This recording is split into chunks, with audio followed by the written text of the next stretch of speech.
A crazy drag queen, or perhaps you're gay. Is there a point to all these fancy clothes? With all these buckles from your head down to your toes?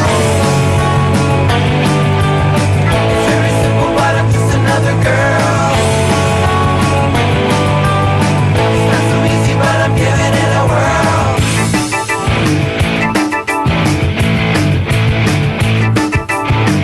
Is there something that you're trying to prove? With all the makeup and the way you move, are you looking for some sympathy? No, I'm trying to be the best girl I can be. Very simple, but I'm just another girl. It's not so easy, but I'm giving it a whirl. Like my martinis dry, cosmos I won't deny. Smoke those long cigarettes. Thank God I'm not dead yet. Done all these crazy things, short of a wedding ring. Just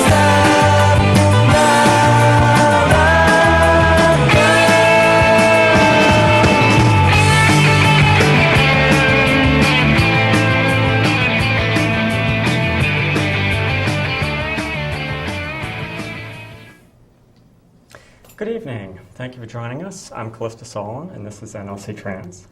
This is our Halloween show, as you can probably tell. Tonight I'm here with my co-hosts, Stacy Dozier, Tara Alexander, and we have a very special guest tonight, Bobby Dilello, who's sitting next to me. And in a minute I'm going to ask him to talk about some of the things that are of great interest to him.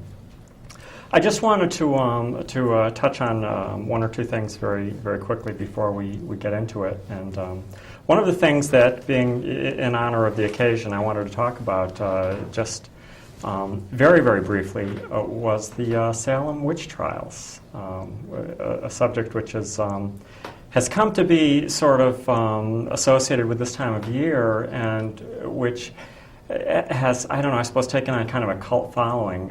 The fact of the matter is it was a pretty horrific thing. And back in 1692, they actually hung 19 accused witches. One man was actually pressed to death under stones, which was pretty horrible. And a man that was in his 80s, if I'm not mistaken, Giles Corey. All sort of as a matter of hysteria.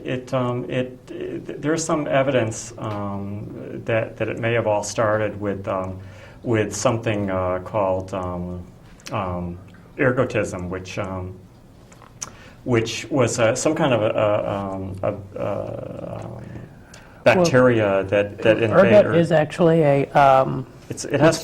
A fungus that gets into the rye. Wheat. Right. And a young girl who went rather crazy and started accusing people of being witches, and they wound up killing 19 people by the time they were done. There was one account of a 4-year-old child, a 4-year-old little girl, I believe, that was locked in a dungeon for 5 months, watched her mother go to the gallows, and of course was never right again. Some years later, it was in the early 1700s, they made some form of restitution. And interestingly, 250 years later, approximately, in 1957, the state of Massachusetts apologized for this, which I thought was really bizarre. But the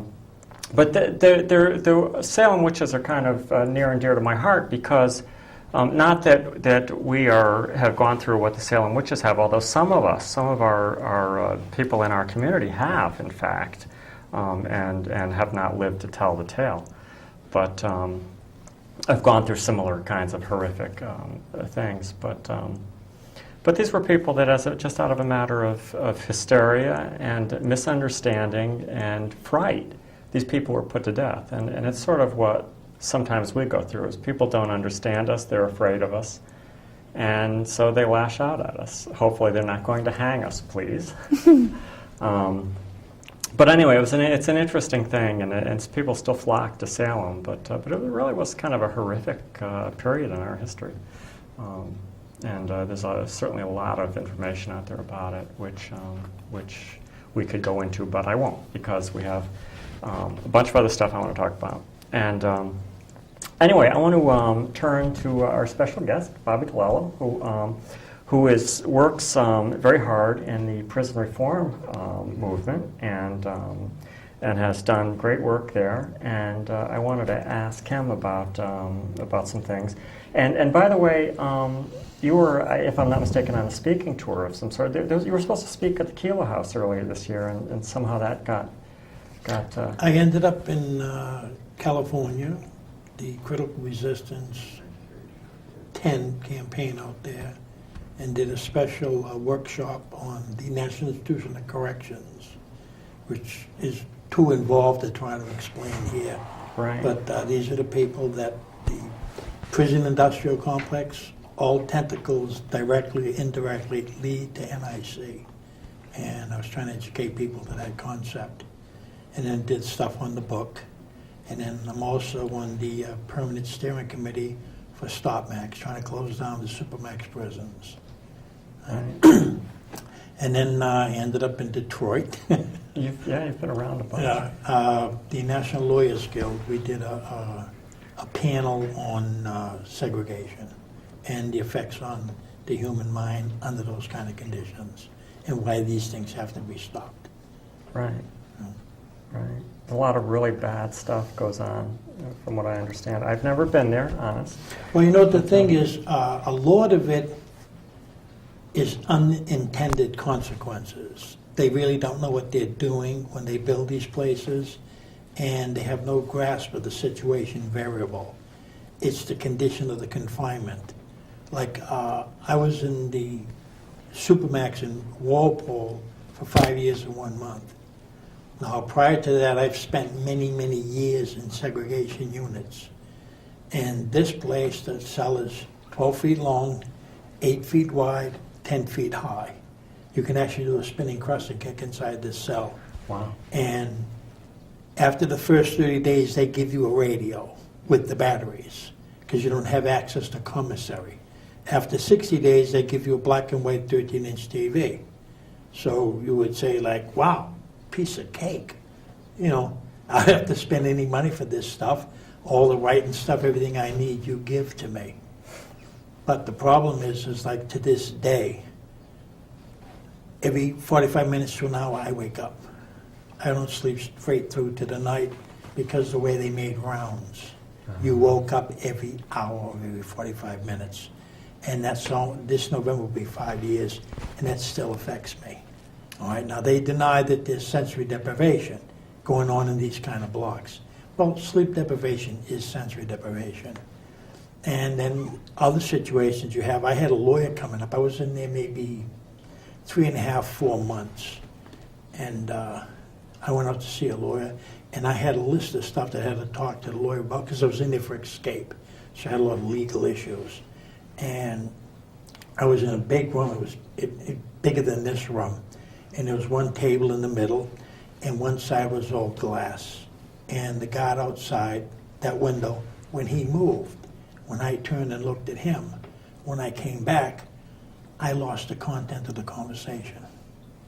When the lawyer reached for papers, my eyes followed the hand motion. When I came back, I lost the content of the conversation. Wow. All right. I didn't understand what it was. I did a lot of drugs and stuff. So, I knew this wasn't drugs. And I just couldn't relate to what was going on. I thought I was like losing my mind.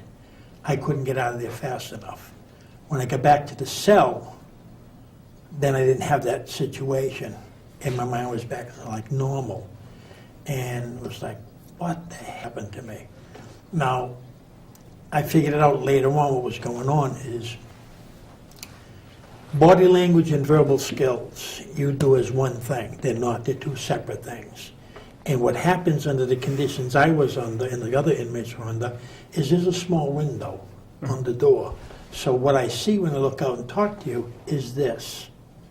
I don't see the body language. There's no distractions. Right. And when I talk to people, I just hear a voice. I don't see body language. And initially I did notice that we was in the yard, there's a fence